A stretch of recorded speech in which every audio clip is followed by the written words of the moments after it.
4 million white-collar jobs, vaporized in 18 months. That's more people than live in Los Angeles, erased from payrolls across the US, UK, and EU since ChatGPT launched. And every economist telling you AI will augment workers is looking at the wrong chart. I'm going to show you the right ones. Here's the fracture nobody's talking about. For 40 years, GDP growth and service sector employment move together. Economy grows, knowledge jobs grow. Basic stuff. Then late 2022 happened. ChatGPT drops. And look what breaks. GDP keeps climbing in the US, UK, Germany, but service employment flatlines or reverses.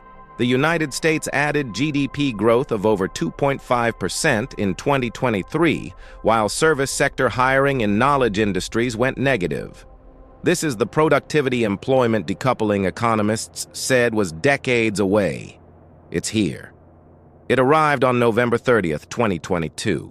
The machines got smart and suddenly, companies figured out they could grow revenue without growing headcount.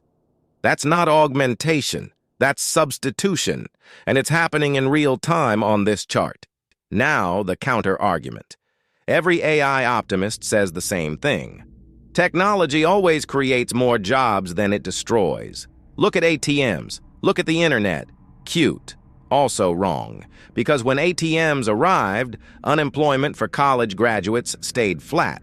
The displaced tellers found other work and educated workers were insulated.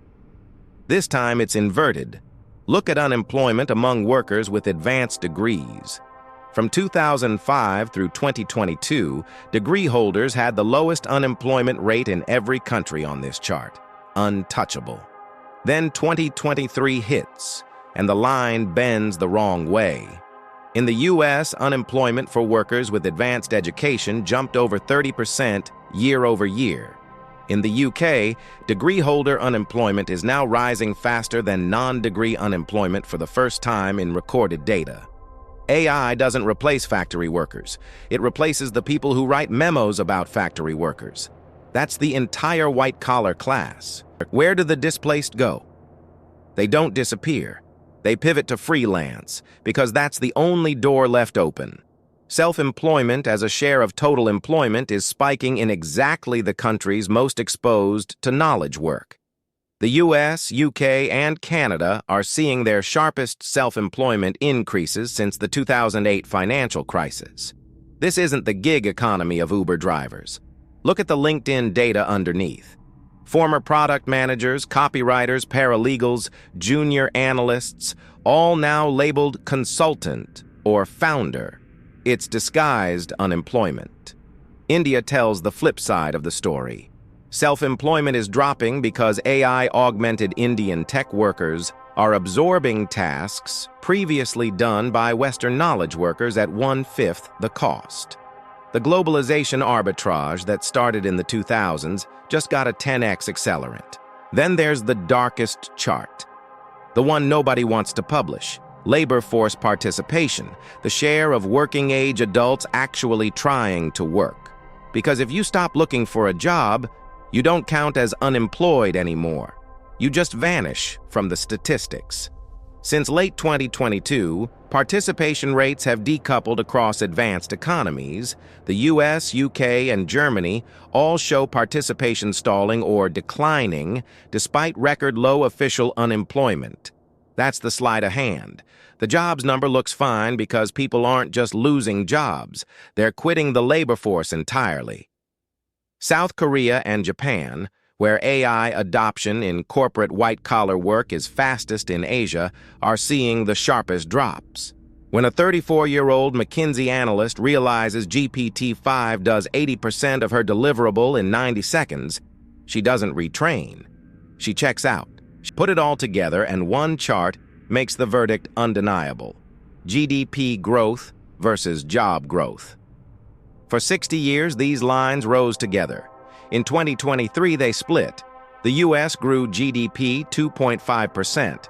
Payroll growth in knowledge sectors, negative. Germany posted positive GDP with contracting white-collar employment. The UK's economy technically expanded while professional services shed workers at the fastest rate since 2009. This is the productivity paradox that economists warned about, and it broke the moment large language models became competent at reading, writing, and reasoning. Companies figured out in 18 months what took the Industrial Revolution 80 years to accomplish: how to grow output without growing headcount. The 4 million jobs already gone are the pilot program. The next 18 months are the rollout. Here's the verdict. AI is not augmenting knowledge workers. It's replacing them quietly at a pace no labor market in modern history has ever absorbed. 4 million jobs in 18 months is not a transition. It's an extinction event. And every chart we just looked at points the same direction. The economies most dependent on white-collar labor are cracking first, and the cracks are widening. The people telling you new jobs will emerge are the same people who said the same thing about coal towns in 1985. Those towns are still empty. The lawyers, analysts, marketers, and coders being displaced right now aren't coming back to their old salaries. The class that thought its degrees made it safe just discovered they made it a target. If you want the data before the headlines catch up, subscribe. No hot takes, no vibes, just charts that show you what's actually happening to the economy. Next week, which specific job titles have already lost the most workers to AI? You won't want to guess wrong on that one.